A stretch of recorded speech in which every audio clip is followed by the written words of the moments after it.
Morning.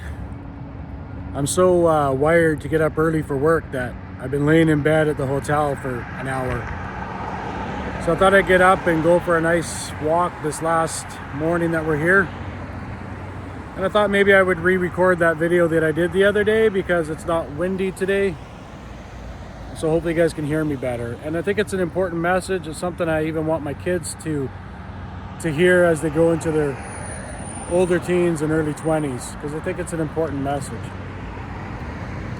You know, as I'm walking down Harbor Boulevard this morning, you know, it's still Los Angeles and the greater Los Angeles area, so there's, 10 or 15 million people around here. So there's still lots of people and activity and traffic, even 5:30 in the morning. Disneyland is just across the street. That's all Disneyland there. You know, as you walk down here and you just see how perfectly manicured the lawns are and the palm trees and how beautiful it is here.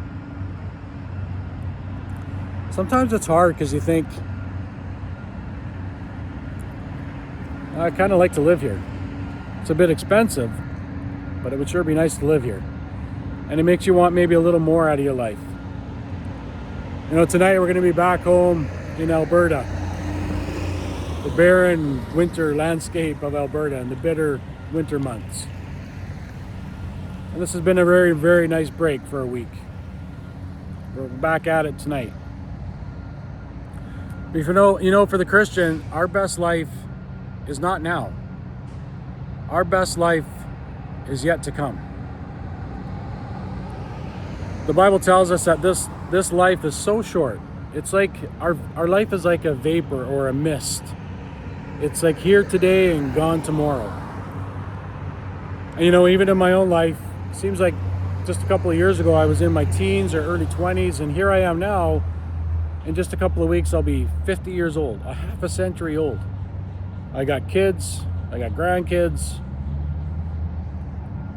It goes by quick. So even if I live to be an older man, I've got 20 or 30 years left in me at the most. Most of my life is behind me already. That's crazy. But for the Christian, our best life is not now. It's not in this life. So even if,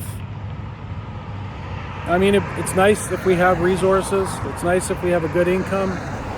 But even if this life is filled with challenges and a lack of resources, and we struggle and it's difficult, even if that's true, this life is so short. Don't live for this life. Accept that there will be struggles in this life. I'm reminded of a few different Bible verses and passages. In Ephesians chapter 3, verse 20,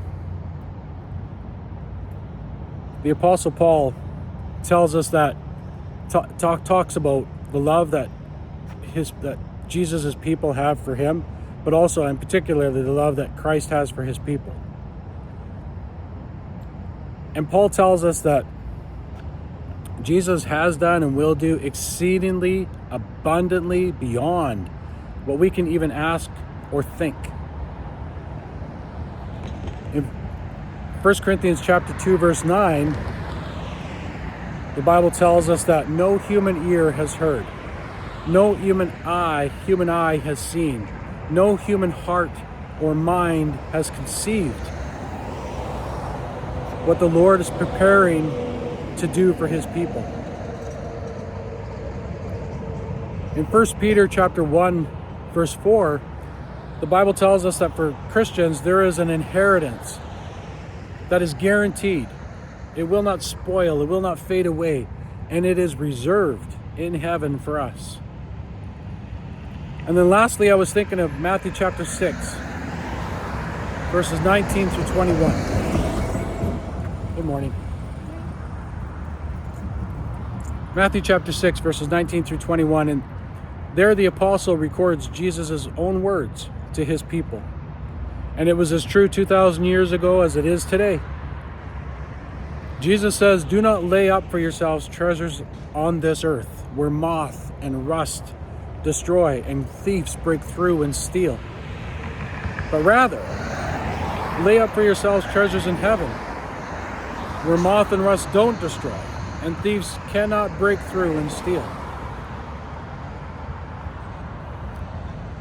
That's what we need to do. Now, there's nothing wrong with having lots of resources in this life, having some money, as long as you do good with it and you honor the Lord with it. If He blesses you with that, then you bless others and you advance the kingdom of God. But if you don't and you struggle, it's okay, because this life is not what we live for.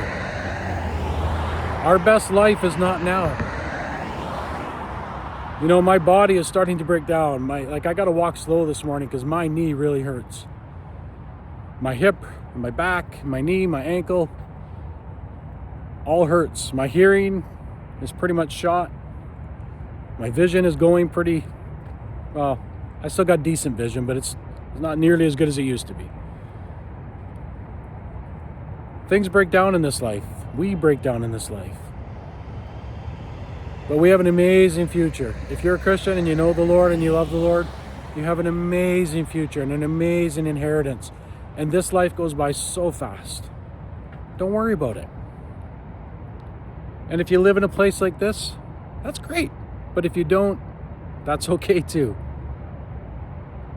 So I'm going to finish this walk, go back to the hotel, probably jump in the pool with the kids this morning again, one last time, maybe sit in the hot tub and relax for a bit. I head back up to Canada tonight. All right, see you later.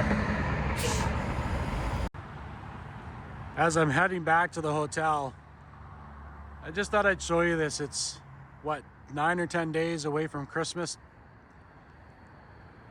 And of course, it's Christmas here too. But it just doesn't seem right. It seems weird. So pretty here too, but it seems weird to have Christmas time without any snow. It's warm and sunny here. I think it's supposed to be like 23 or 24 degrees Celsius here today.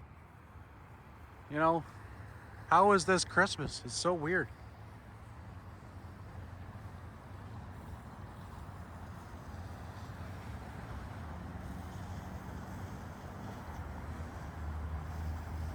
Anyways, I got about 1 kilometer to go to get back to the hotel. Everybody will start waking up in about an hour or an hour and a half. Then we'll go for breakfast. Me and the kids will probably jump in the pool for a little bit again. And then we'll head back home to winter.